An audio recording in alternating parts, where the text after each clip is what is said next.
को मैं।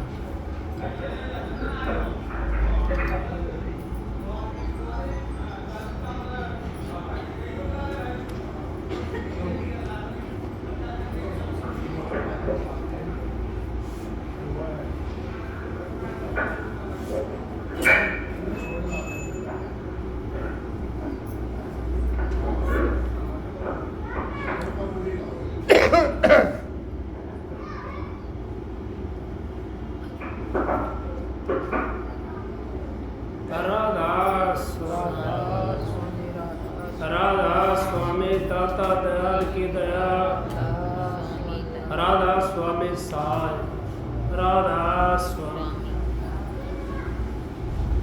आप चित्त में आए हुए हो, सबका आगे मेरी हाथ जोड़ के विनती है, जितनी देर सत्संग हो वाणी हो उतनी देर आप शांति से सुनते रहें।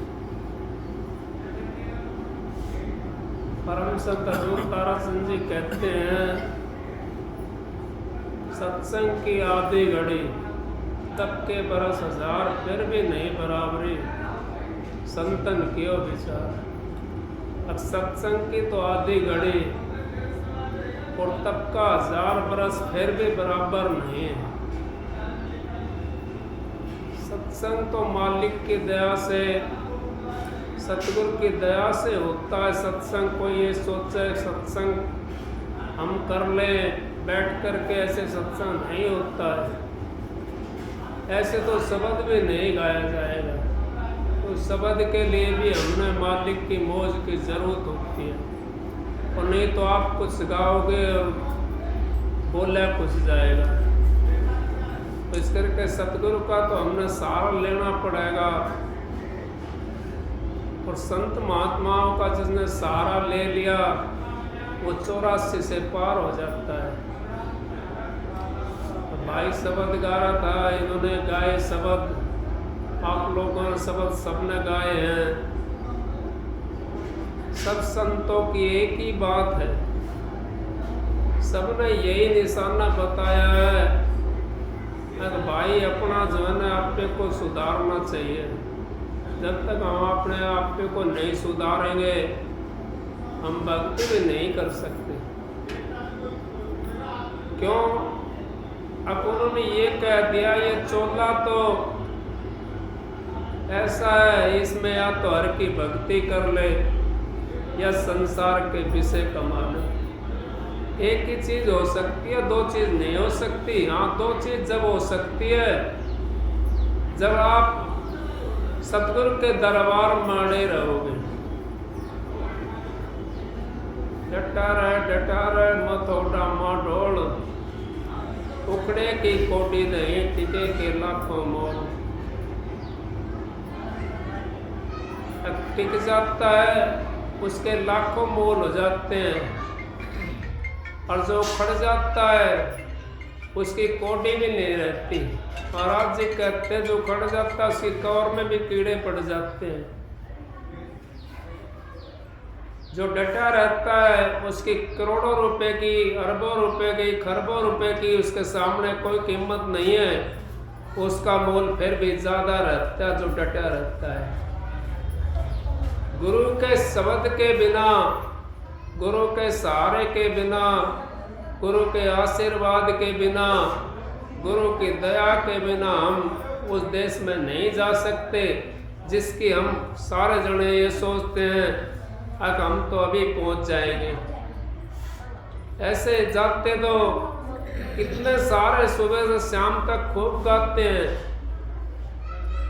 बहुत गाते हैं और बहुत भजन भी करते हैं। ऐसी बात नहीं है नहीं करते भजन, लेकिन पहुंचता तो वही है जिस पर सतगुरु का हाथ होता है, जिस पर सतगुरु का सहारा होता है, वो अपनी मंजिल को जीत जाता है। गुरुदेव बिना हमारी कौन बंधावा धीर, कौन बंधाओगा धीर, कौन साथी है गुरु के बिना हमारा? ये परिवार साथी नहीं है। कोई ये सोच रहा हो मेरा परिवार साथ चलेगा, परिवार किसी के साथ ना गया और ना जा सकता। हाँ, साथ तो एक ही चीज जाएगी, अगर आपने अच्छे कर्म करे हैं तो अच्छी जगह आपको चोला मिल जाएगा। मनुष्य चोला नहीं मिल सकता। अच्छे कर्म करने वाले में मनुष्य चोला नहीं मिल सकता। गुरु का सहारा लेकर के, गुरु का नाम लेकर के अच्छे कर्म करता तो मनुष्य का चोला भी मिल जाएगा। ऐसे घर के अंदर उसको जन्म मिल जाएगा जो कि वो माला माल रहेगा। लेकिन हम फिर भी नहीं समझ पाते, क्योंकि हम तो उर्ले व्यवहार के अंदर लगे हुए। उर्ले व्यवहार के अंदर हमने नहीं लगना है। नर तेरा चोला रतना मोला, वीरता खोवे मत। अब इसको तो खोवे मत ना, ये बड़ा कीमती चोला है। इसकी तो इतनी चाहना है इस चोले की, अगर देवी देवता इस चोले के लिए तरसते रहते हैं। क्यों तरसते हैं वो चोले के लिए? वो ये कहते हैं कि हमारे को अगर ये चोला मिल गया तो हमारा इस 84 से फंद महाराज भी छूट जाएगा। मनुष्य चोला मिल जाता तो आस हो जाती है गुरु मिलने की, और मनुष्य चोला धार करके फिर भी हमने गुरु का सहारा ना लिया तो 84 का फंद फिर भी नहीं कट सकता हमारा। भी अच्छा मौका मिला हुआ है हमारे को परमात्मा की भक्ति करने का, गुरु की भक्ति करने का। इतना अच्छा मौका हमारे को कभी नहीं मिल सकता। सत्संग तो ये बताया महाराज जी ने, परम संत हजूर ताराचंद जी ने, सत्संग सा तीर्थ कोई नहीं। क्यों? सत्संग सा तीर्थ इस करके नहीं है कोई। अब सत्संग के अंदर जाकर के हम अपने आप पे को सुधार लेते हैं, उस परमात्मा से मिलने की कोशिश करते हैं, अपने भेड़े कर्मों को छोड़ देते हैं। हमारे जो भेड़े कर्म है ना, ये भी हमारे को रोकते हैं, संसार की तरफ ले आते हैं भेड़े कर्म हमारे को। और जो अच्छे कर्म है हमारे, वो उस परमात्मा की तरफ ले जाते हैं, उस मालिक की तरफ ले जाते हैं। जहाँ से जीवात्मा आई थी उसको वहीं पर ले जाने की कोशिश करते हैं अच्छे कर्म हमारे को। क्योंकि अच्छा कर्म करने वाला बाजी को जीत जाता है, बुरा कर्म करने वाला बाजी नहीं जीत सकता। क्योंकि वो पहले अपना बुरा न काटेगा, फिर उसको मालिक का कोई मौका मिलेगा। बुराई हमारे कटे नहीं, अच्छे कैसे अपनाओगे? फिर हम बुरा काटना पड़ेगा। भाई सबक तो गाया था, लेकिन गाया किस तरीके से भाई ने पता ना, मेरे तो समझ में बात आती नहीं। मैं ये मत ना सोचना बड़ाई की बात है। लगन बिना बनता नहीं अभ्यास। अभ्यास नहीं बन सकता। लगन हमारी जिस चीज में होगी ना, चाहे आपका ध्यान कहीं भी हो, फिर भी आंगड़ी हमारी वहीं पर जाकर टिकेगी। ये बाजा बजाने वाले नहीं देखे आपने? कहीं भी ध्यान होता है नहीं क्या?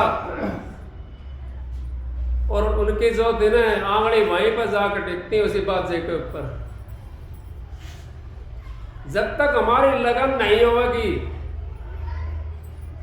हम तो गुरु को ऊपर ऊपर धावते, गुरु को मन अंदर नहीं लाओते।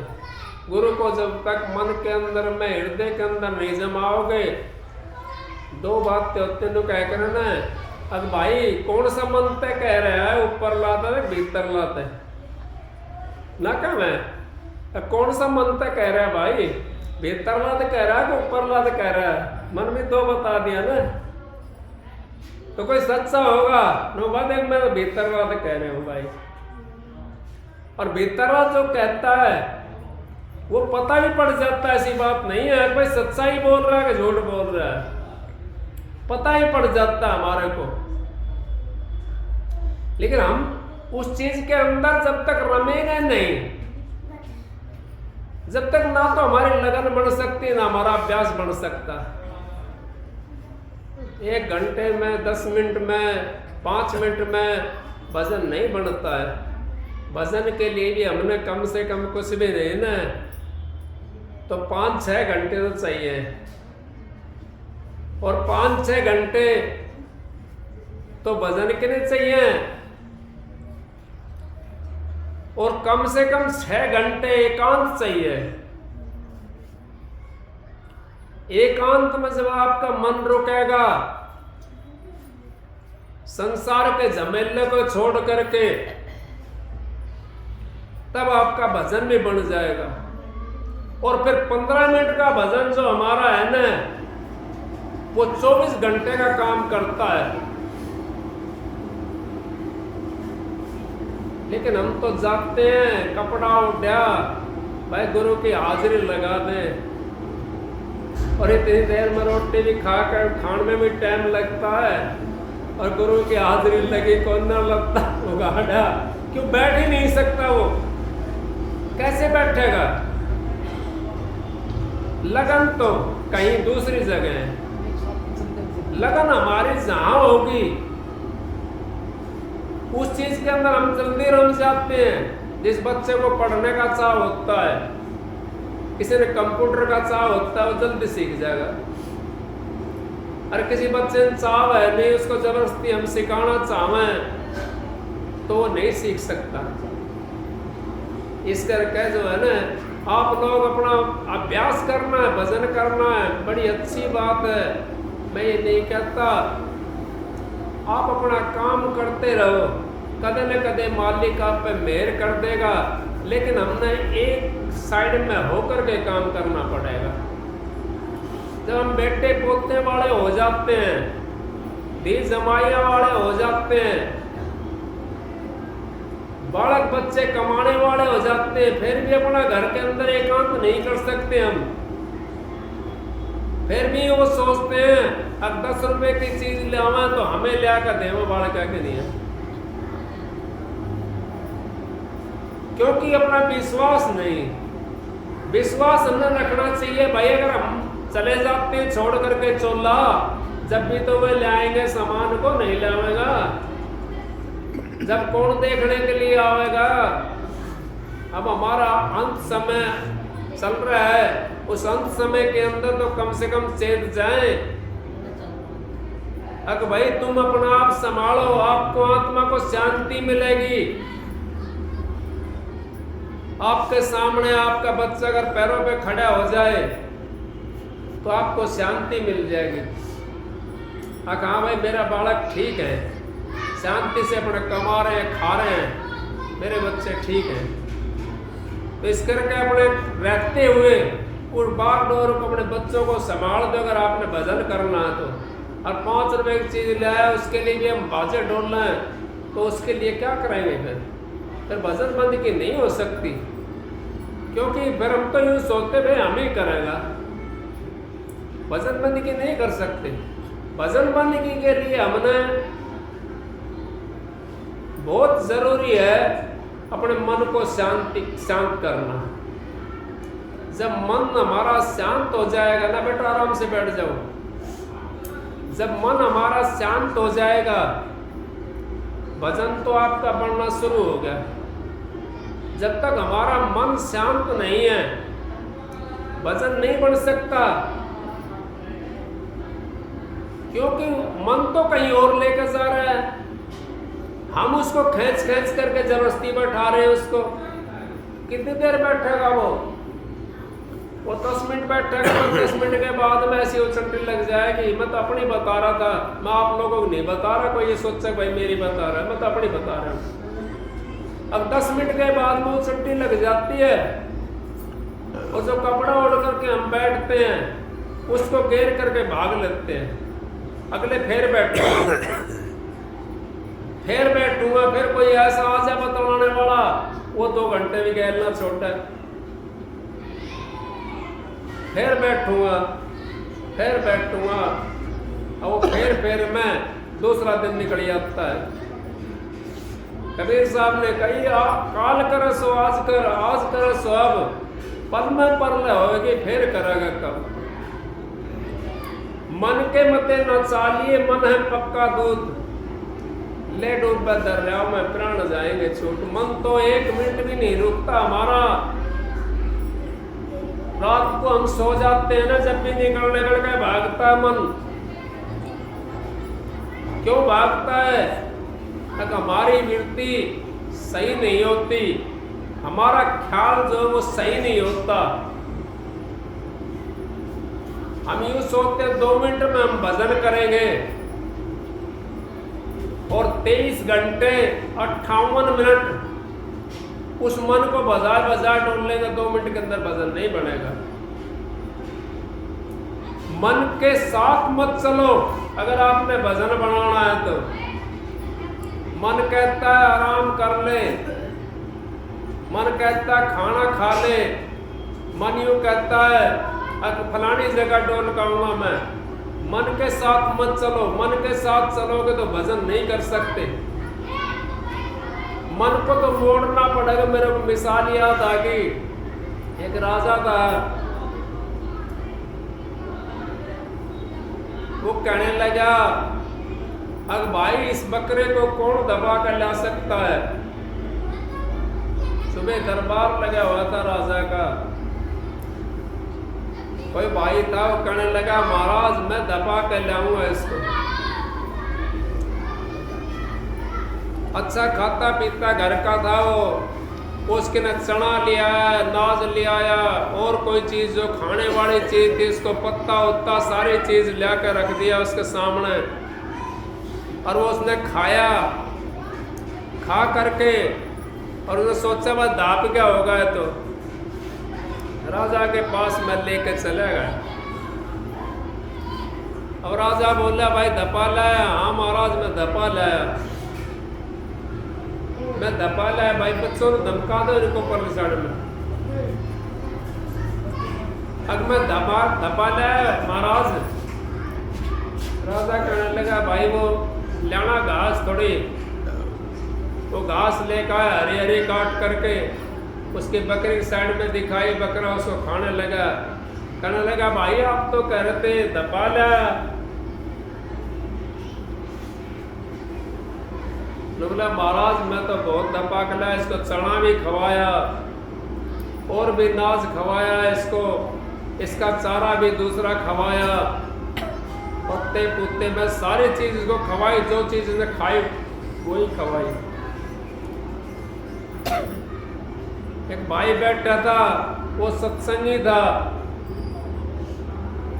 वो कहने लगा महाराज मैं दबा कर लाऊंगा इसको। आप सत्संगी हो इस करके कहता हूं मैं आपसे। कहने लगा महाराज मैं दबा करके लाऊंगा, मेरे को दो इस बकरे को। वो लेके चला गया अपने घर, वो चना भी ले आया, घास भी ले आया और उसका कुछ खाने का सामान था वो भी ले आया और ला करके रख लिया। अरे डंडा ले लिया हाथ के अंदर। जब वो बकरा उस सामान की तरफ चला, जब उसको एक फटकार दे, वो सामान ऐसे कैसे धरा रहेगा और बकरा पीठ फेर कर खड़ा होगा। अब वो लेकर बकरे को राजा का दरबार में पहुंच गया, हाथ में डंडा था उसके। कहने लगा महाराज मैं इसको दबा कर ले आया हूं।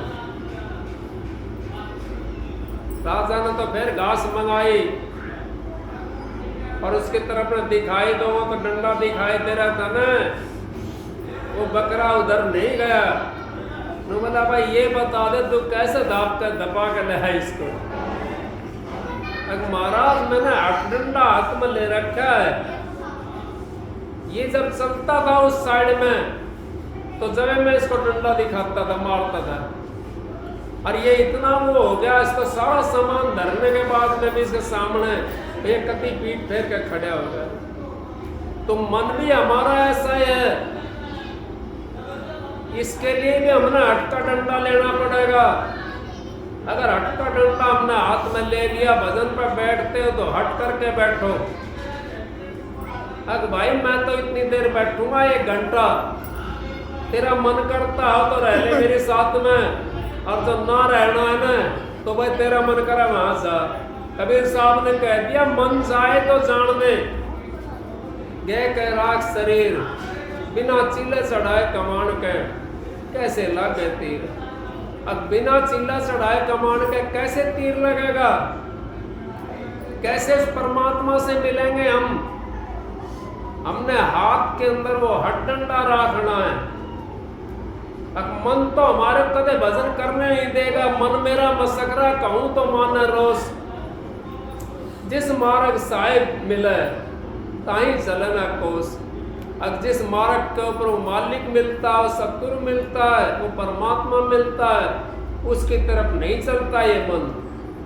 ये मन तो संसार के विषयों की तरफ चलता है, ये हरी हरी घास की तरफ चलता है। उस घास को मत खिलाओ इसको तो उसको मोड़ करके हाथ में डंडा ले लो भाई, अपनी मर्जी से चलाओ इसको, मन की मर्जी से मत चलो। लेकिन हम तो मन की मर्जी से चलते। मन ने कह दिया खाना खा ले, मन ने कह दिया पानी पी ले, मन ने कह दिया और काम कर ले, तो मन के मते चलते हैं। हमने तो अपने मते चलना है, इस मन को अपने मते चलाना है, क्योंकि हमारे को बार बार मौका नहीं मिलेगा।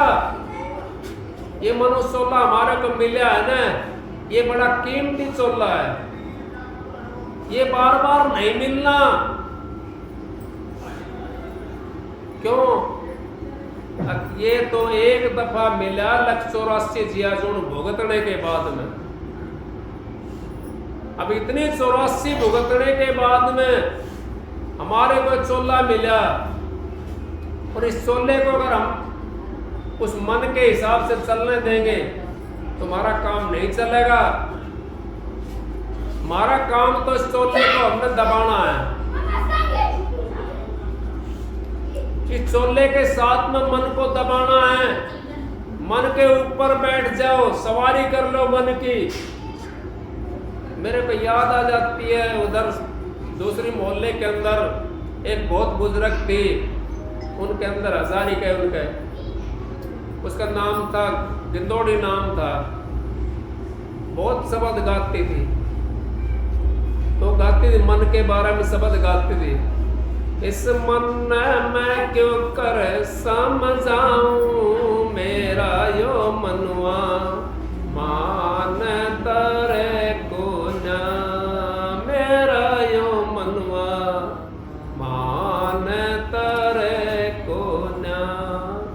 इस मन मैं क्यों कर समझाऊं, मेरा यो मनवा मान तरे को ना। इस मन ने समझाना है हमने, भाई तू मेरी गैर जोगो जोगो इस आ रहा है लगा हुआ, अब का तो कम से कम मेरा गैल कर ले, अब का तो मेरा पेंडा छोड़ दे, मेरे को उस मालिक से मिलने दे, मेरे सतगुरु से मेरे को मिलने दे। मेरे को अच्छा मौका मिला हुआ है, तो मेरा जो है ना पेंडा छोड़ दे भाई। इस मन के ऊपर आप अपनी कमान को चढ़ाओ, अब हमारा निशाने पे तीर लग जाएगा। जब तक हमारा तीर एक साइड में पड़ा है, कमान एक साइड में पड़ी है, तो कैसे परमात्मा से मिलोगे, कैसे दिल के अंदर पहुंचोगे, कैसे आपको उस रोशनी के दर्शन होंगे, कैसे सतगुरु से आप जाकर के मिलोगे। तीर हमारा कहीं पड़ा है, कमान हमारी कहीं पड़ी है, उस जगह हम पहुंचते नहीं, निशाना लगाते नहीं। तो निशाना लगने से पहले मन आकर के खड़ा हो जाता है हमारे सामने, और मन इस तरीके से खड़ा हो जाता है हमारे सामने, वो हमारे को कितना लालच देता है।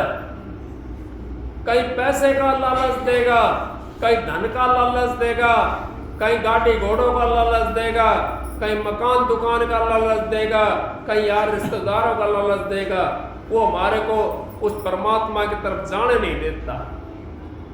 उस परमात्मा की तरफ तो हमने वो हाथ के अंदर हाथ का डंडा लेकर के, भाई तूने जाना है तो जा, तूने जाना है तो जा, मैं तेरे साथ नहीं जाऊंगा, क्यों मेरे को तब का ये मौका मिला है परमात्मा से मिलने का, मैं तेरे साथ नहीं जाऊंगा। कितना समझाओ इस मन को, और फिर भी समझाते रहो इसको, भाई मैं तेरे साथ नहीं जा सकता, तू मेरे को तो अब का जाने दे, मेरे को बहुत बढ़िया मौका मिला उस मालिक से मिलने का।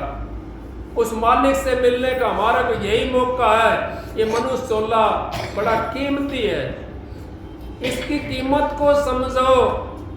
इसके लिए सुर नर मुनि देवा सारे इस सोने के लिए तड़पते हैं।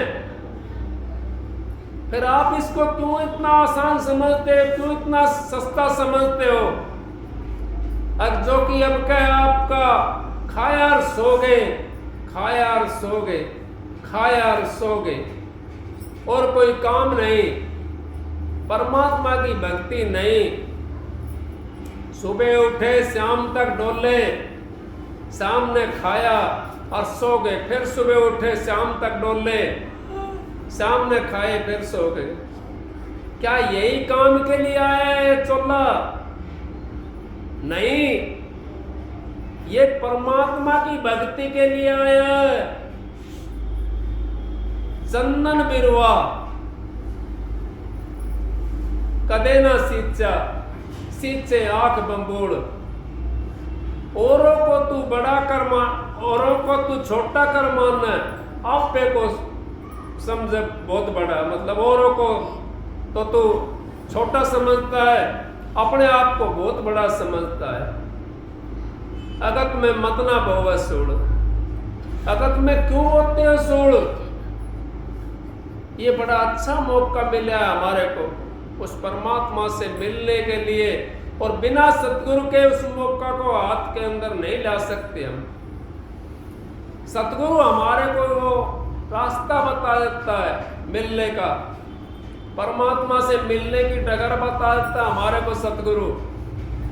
और सतगुरु के उस डगर के ऊपर हम चल करके अपने जीवन को सार्थ बना सकते हैं, अपने जीवन को इसको चंदन की खुशबू की तरह महका सकते हैं हम, अपने इस जीवन को हम हीरे जवाहरात की तरह कीमत बना सकते हैं इसकी, क्योंकि हमारा ये हाथ के अंदर आ रहा है। ये इतना कीमती चोला है, आंधा जानता है आंखें की कदर को, बहरा जानता है काने कदर को। ऐसे लगा कर सुनेगा कौन क्या कह रहा है।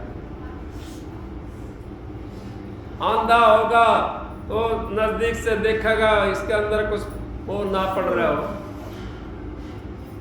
लंगड़ा जानता है पैरों कदर को। आपके पास तो सारी चीज है, और कोई एक आध चीज नहीं भी हो तो कोई बात ना। मैंने मिसाल सुनी थी, एक बाग के अंदर एक भाई लुल्ला था, और लुल्ला था उसका तो आंख थी, और एक ठीक ठाक था वो अंधा था। फल लगा हुआ था बाग के अंदर, आपस में दोनों बतलाने लगे, भाई फल तो बहुत बढ़िया लग रहा है, खाना है। बतलाने लगे, उन्होंने बोला जो जिसके आंख थी वो कहने लगा, भाई तरीका तो मैं बता दूं। उन्होंने बोला, भाई बता। अब तू मेरे कंधे के ऊपर बैठा ले, तेरा तो पैर ठीक है, तू आंखों से दिखाई नहीं देता, और भाई मेरा पैर ठीक नहीं है, मैं लुल्ला हूं, तो मेरे कंधे बैठा ले, मेरे को आंखों से दिखाई देता, मैं फल को तोड़ लूंगा। उसने वो कंधे के ऊपर बैठा लिया अंधा ने, अब उसका बेचारा का पैर नहीं था, उसने दिखाई तो देता था ना, फल तोड़ तोड़ कर उसने भी खा लिया, आप भी खा लिया, उसके ने भी खवा दिया उसको और आप भी खा लिया। तो आप भी ऐसा बनो, कोई ना कोई युक्ति निकालो। कई जने लोग कहते हैं क्या करें, हम तो ग्रस्त के अंदर फंसे हुए। मैं कहता हूँ सारी संसार ग्रस्त के अंदर फंसा हुआ, महात्मा भी ग्रस्त के अंदर फंसे हुए। वो अपने ग्रस्त के अंदर नहीं फंसे तो दूसरे ग्रस्त के अंदर फंसे हुए। महात्मा भी ग्रस्त के अंदर फंसे हुए, लेकिन उनके पास में युक्ति है, वो लूले की रांधे की, उस युक्ति से अपना काम कर लेते हैं वो। हमने भी वही युक्ति सीखनी चाहिए, उससे भी हमारा काम हो जाएगा। क्यों? अगर भाई किसी ने तो पता है और किसी ने दिखाई नहीं देता, तो पते वाले के साथ लग जाओ, उसको दिखाई देने लग जाएगा, फल दोनों जना खा लेंगे, दोनों जना फल खा लेंगे। इस तरीके से आप अगर अपना काम करोगे तो मालिक से मिल जाओगे। इस संसार के अंदर कौन सुखी है? एक भी कोई ऐसा हो जो यूं कहे मैं सुखी हूं, भाई मेरे को तो कोई दिखाई नहीं दिया, अब मैं सुखी हूं। नानक साहब ने कह दिया, नानक दुखिया सब संसारा, सुखिया केवल नाम आधारा। जो नाम के आधार पर रहता है, चाहे घर में रहो और चाहे बाहर रहो, चाहे जंगल में रहो, चाहे पहाड़ों में रहो, कहीं भी रहो, जो नाम के आधार पर रहता है वो जीवन की बाजी को जीत जाता है।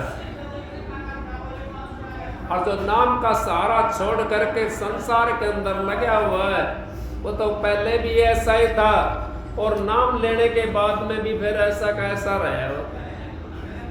हमने तो संसार का जो है ना पेंडा छोड़ करके संसार का और अपना काम करना है, उस परमात्मा से मिलना है, सतगुरु से मिलना है।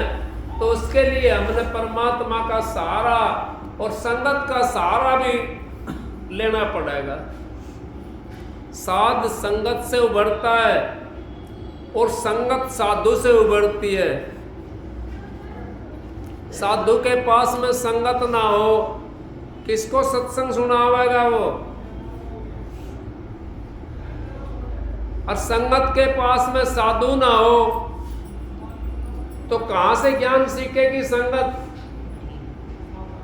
दोनों का सहारा होता है, दोनों का सहारा मिलकर के खूब फल खा सकते हैं, सत्संग भी सुन सकते हैं और अपना उद्धार भी कर सकते हैं, और साधु का भी उद्धार हो सकता। महाराज जी ने तो यूं कही है, मैं तो आपका भाई हूं, मैं तो आपका पुत्र हूं, नहीं कही परम संत हजूर तारा चंद जी ने। लेकिन आजकल तो महात्मा लोग ऐसे हैं, क्या कहूं, कुछ कह नहीं सकता। उनका गुरु बनना सहज है, बनना मुश्किल दास। और जब तक दास बने नहीं, जब तक मिटे न त्रास। जब तक दास नहीं बनेगा, जब तक उस संसार के अंदर धक्के खाते रहेगा, कदे इधर जाएगा कदे उधर जाएगा। दास तो हमने बनना पड़ेगा, चाहे नाम का दास बन जाओ और चाहे परमात्मा का दास बन जाओ, चाहे गुरु का दास बन जाओ। दास तो हमने बनना पड़ेगा। जब तक हम दास नहीं बनेंगे, जब तक हमारा शांति नहीं मिल सकती। महाराज जी कहते हैं, वस्तु कहीं खोजे कहीं, किस भी दावत, और वस्तु जब पाइए बेती लीना साथ। बेती लीना साथ दिननी वस्तु लखाए, कोट जन्म को पंथ पल में पहुंचा जाए। अब कोटि जन्म का पंथ हमारा एक सेकंड के अंदर, एक पल के अंदर हम पहुंच जाते उस जगह। गुरु भी पूरा और साधु साध संगत भी पूरी। शिष्य भी पूरा बड़ा भाग से मेल मिलाई, बड़ा भाग से मेल मिलता है। परमात्मा का नाम का सहारा जिसने ले लिया वो 84 में नहीं आ सकता। कोई ये सोचता हो ना, अगर मेरा 84 कैसे कटेगी, मैंने नाम ले लिया, मेरा प्रकाश नहीं होया,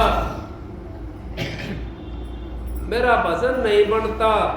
क्या हमारे हाथ में भजन बनाना?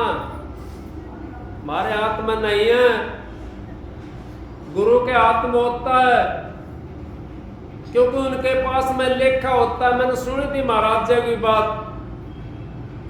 गुरु जो होता है काल महाराज से पर्चा लेकर के अपने हाथ के अंदर लेता पर्चे को,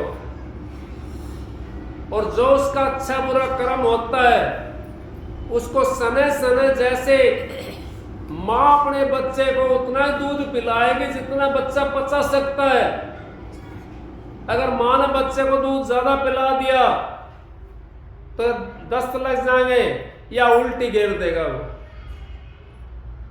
इसी तरीके से गुरु भी हमारे को वो आहिस्ता आहिस्ता जो कर्म हमारे होते हैं उनको कटुआ भी मार से लेते हैं और अपने उसको पहुंचा भी देते हैं उस जगह जीव को। तो इस करके हमारा गुरु की बहुत जरूरत होती है। गुरु के बिना हमारा पत्ता भी नहीं हिल सकता। गुरु के बिना आप घबराओ मत ना कति बिल्कुल भी। जिसने नाम ले रखा है उनकी बात बता रहा हूं मैं। शब्द नहीं खुलता कोई बात नहीं, मत खुलने दो। शब्द सबका नहीं खुलता है।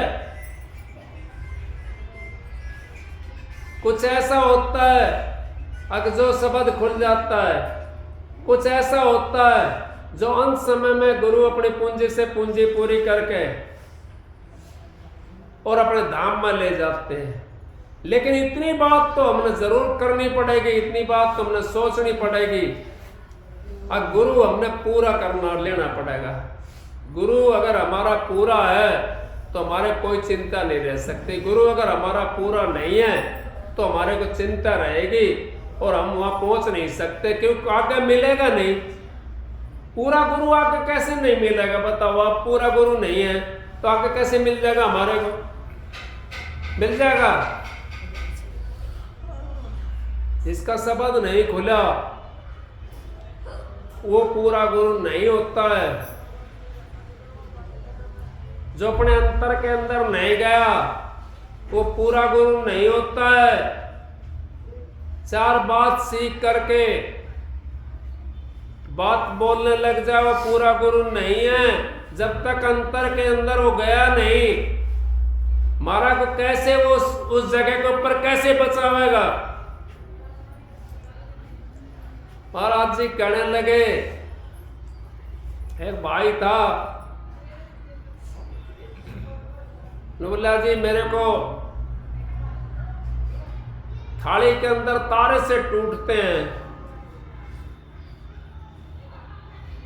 मेरे को इतनी वो होती है, तारे से टूटते हैं थाली के अंदर। महाराज जी कहने लगे भाई तो पहुंच गया सतलोक में, तो सतलोक में पहुंच गया भाई, कोई बात ना। अब कुछ दिन पीछे ऐसा ही है सबका, ये बताने की बात अलग होती है, करने की बात अलग होती है। वो समझ नहीं पाया,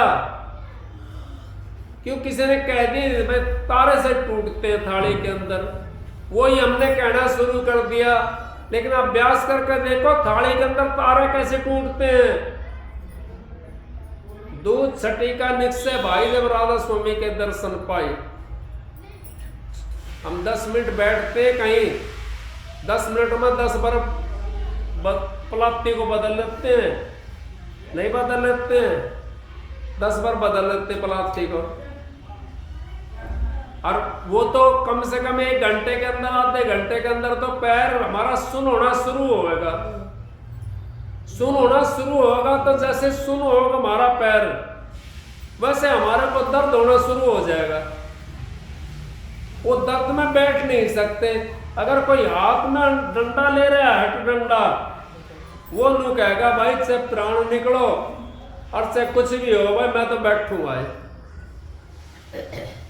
महाराज जी बार बार कहते हैं हलवो खाओ तो जीव घिसो तो घिसण दो, मालिक को नाम लेते हुए प्राण निकले तो निकलने दो।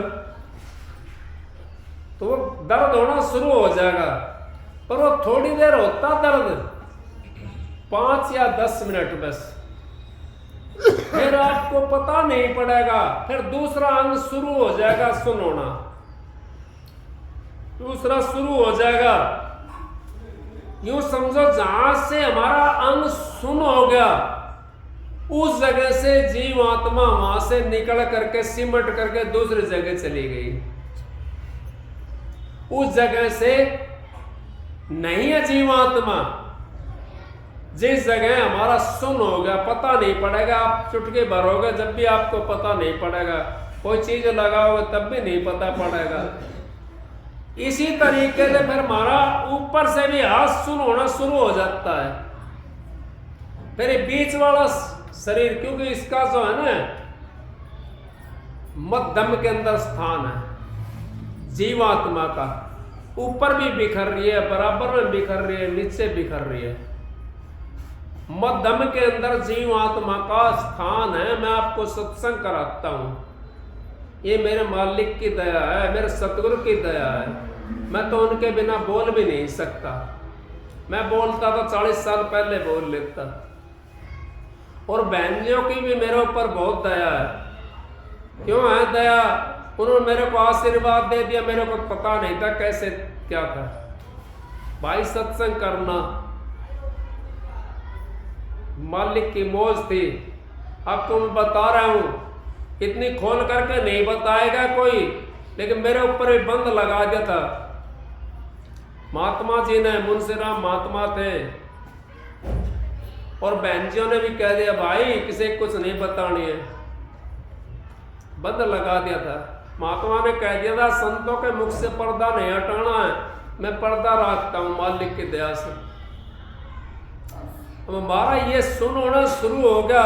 जैसे जैसे हमारा सुन होना शुरू हो जाएगा, ये हृदय के अंदर जीवात्मा, यहाँ पे हमारे को पता पड़ेगा अब जीवात्मा हमारे हृदय के अंदर है, क्योंकि इस हृदय गति बाद में होती है सुन। फिर यहां से निकल करके ये अंदर वाले रास्ते से फिर अपने उस जगह पहुंचेगा जीव। वो रास्ता दूसरा होता है, यहां से सुन से सूक्ष्म में पहुंच जाता है, सतूल को खाली कर देता है। जब हमारा ये मध्यम वाला भी शरीर सुन हो जाएगा, कई बार ऐसा हो जाता है कि मक्खी की तरह शरीर हो जाता है। आप जब बैठोगे तो बिल्कुल